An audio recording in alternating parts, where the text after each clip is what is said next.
one of the most wonderful states, but ain't nothing better than the 803. So this is our tour. Got Greensboro Chamber cover. Probably pronounced that wrong, but we still do. As we walk down this town, you can take a look around. It is nice. It is nice. Yeah, it's a great tour. I'm not from around here.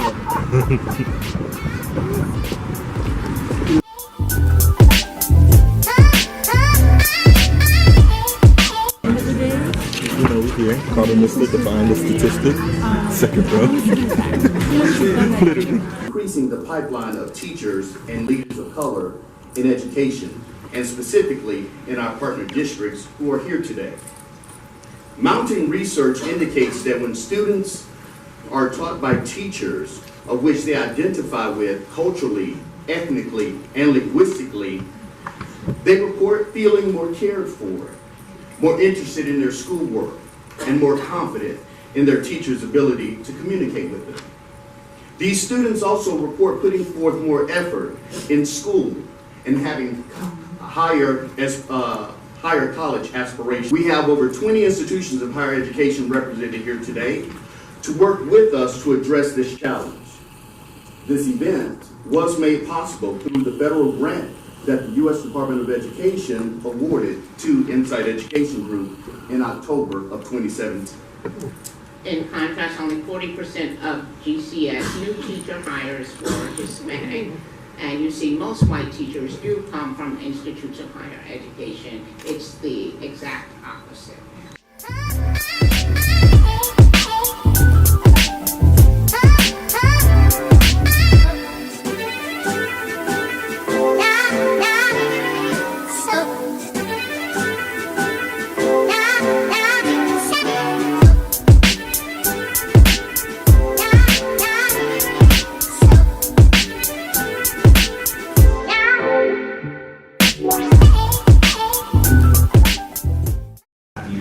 For you to just informally talk with one another, if you want to talk one-on-one, if there's a personal question that you have for any one of the individuals up here that you didn't want to ask in front of the group, then feel free to do that in the last 10 or 15 minutes.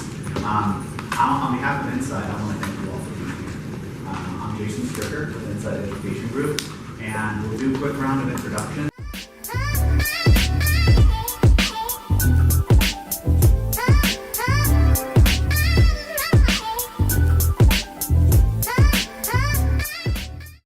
We actually have one of our principals who wants to come over and speak to you all. He's the principal at our middle college at A&T, which is our all-boys school on the campus of North Carolina A&T. We'd love to have him come and just talk to you all, maybe during lunch.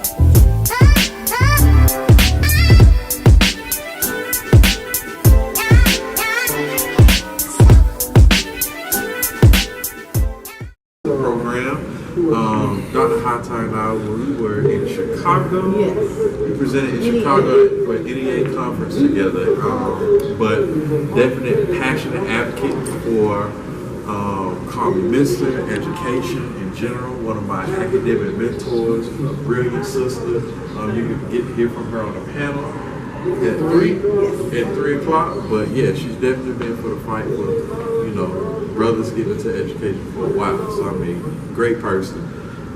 So we hope to hear from her. Got a lot of wisdom, and hopefully we'll see her a lot more. South Carolina State just got some money from Branch Alliance, so she's going to be transitioning to that soon. And hopefully we'll see you around campus. I am sure. I hope so. Yes. Yeah. But you all are an impressive group of young men, and I'm not just saying that. The misters, as they do it big and do it well often. I have never gotten over the picture with a Superman shirt. That sparks joy every time I see it. Yeah. So I'm glad that you all are here, and I hope that you're making some connections and kind of shopping. You know, this is your market. Y'all know that, right? Yeah. Okay.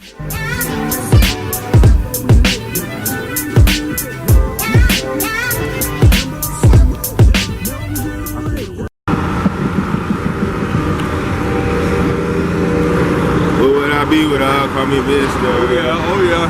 Showtime! The mysticization process is this pride about teaching. Instilling, teaching is a calling. I remember in the focus group, not everybody is meant to be a teacher. And we're perfectly okay with that. Not all the guys that come into Mr. actually become Misters. And that's okay, because in Mr., one of the things that we try to think about is that it is a passion, it is a calling. And if you are really, really, truly not about being a change agent in the classroom, and you're not truly dedicated to changing the lives of children, we don't need you. We have too many teachers across the country that really wake up in the morning and really don't want to be there.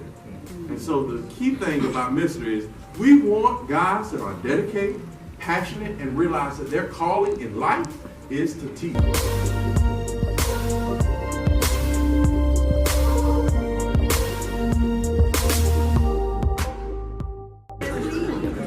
Thank you so much for being there, brother. I appreciate that. Thank you. We'll get y'all back here. Okay. All right, we'll try to come out and check out some of our schools. How did you like our presentation? I was thoroughly impressed. I loved your presentation. I was thoroughly impressed by the poise, the demeanor of all the misters in the program. I loved everything from the matching blazers and shirts and ties to the interactive presentation that involved a little bit of a skit, little role play in the beginning, to making sure that the audience was engaged. Okay, everybody say one. Okay, when I say and still, you say, and yet, still I rise, right? I thought that was all really interesting. I loved also that we were tasked with really paying attention and we had to find the turning points in your presentation as well. So I thought the presentation as a whole, this particular presentation was very strong. It was empowering, it was powerful, and it was thoughtful. It made you think, and it even pulled on our heartstrings a little bit, and I like that. One of the things, this is what I really love, is that you talked about the program, but then you also talked about yourselves as human beings. You humanized, right? Because it's easy for us to do the whole call me Mr. and then you all kind of get lost behind the label. But what you did is you said, okay, I'm Mr. Murray? Yes, ma'am. Murray, aha! Like, I'm Mr. Murray, and this is my story. So then I got to see you as a human being, and not just as a Mr. So I thought that was really nice. And the second part is, you know exactly who you are. You did a dissertation on Mr. Right, well, my research focuses on black male teachers, so part of what I talked about was Call Me Mr. Right. And then in that research, I'm just going to say, like, what all did you learn about Call Me Mr.? Do you think we displayed what it was to be a Mr.? These are questions that we often ask ourselves at the end of the year as a critique to ourselves, like, are we living up to the standard of Mr.? Are we doing everything that we're supposed to do? And, we just need to make sure, There's a check. Right. So, I've done several studies in which I have had the pleasure of interacting with misters. The first one was a pilot study while I was a doctoral student, and that's when I met Mr. Mark Joseph. And so I interviewed him. I was looking for black male elementary school teachers, and I do not remember who introduced me to him, how I met him, but someone introduced me to him, and so he was a part of my pilot study. And I was, again, impressed by the program. I was excited to learn about the program. I had kind of heard about it somewhere, but I was excited to meet someone who was a member of the program, who I graduated, and, teamwork makes the dream work. I just remember all of those tenets in it. So it was really exciting to see that there was a program that was not just happening, but it was successful. And so that was probably 2011, maybe. And then when I did my dissertation, I contacted Mr. Joseph, and he at that time had already graduated, and he was out of the classroom. He was, I think, a principal at that time, and so I was interested in interviewing teachers. And so he introduced me to a couple of other gentlemen who were misters who were in the classroom. I interviewed them, and they were just like Mr. Joseph. One of the things I love is that when I contacted them, I said, well, Mark Joseph gave me your information. And the first guy said, well, if Mr. Joseph gave you my information, I'm on board, So I love that support, that camaraderie, that brotherhood really showed that Mr. Joseph said it, then you must be okay. That was how they approached me, right? So I love that. And so I've done another study after that where I interviewed a couple of other misters. So I've had some interaction over several different research studies that I've done, a pilot study, a dissertation, and then a couple of research articles that I've written. And the demeanor is consistent.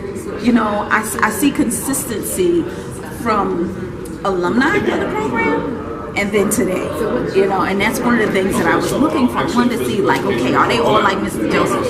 And you are, you know what I mean? Like I said, you were sharp, like I said, from the demeanor, you know, from the words that you say. I loved your presentation, how all of you were very poised and you looked prepared. You were all eager and excited, and you seemed ready. You seemed ready, and that was a very positive thing. Like I said, and I remember being so thoroughly impressed with Mr. Joseph and the other gentleman that I had the pleasure of meeting today. And I saw that. I'm excited. I was talking to my department chairs here. I'm in the Department of Ed at Mississippi State. And I said, we need to get a cohort, call me Mr. over here. I said, there's no reason for us to reinvent the wheel. They're doing it. Let's see if we can just get us a chapter at Mississippi State University. So that's the next step. Hopefully it comes true. I was really impressed. And if I could just get you to speak briefly upon like the overview of this whole session that we had these past 2 days. Sure. So there's a lot of data that suggests that there's a need for Black educators of color, specifically in school districts where we have a lot of brown faces. We know that when a student sees someone like them, they're more motivated to follow what it is that they see. Insight has done an awesome work around not just engaging in the conversation, but creating actions around that work. So an opportunity for HBCUs and school districts to interface to talk about their dilemma around recruiting and retaining teachers of color, I think is very innovative.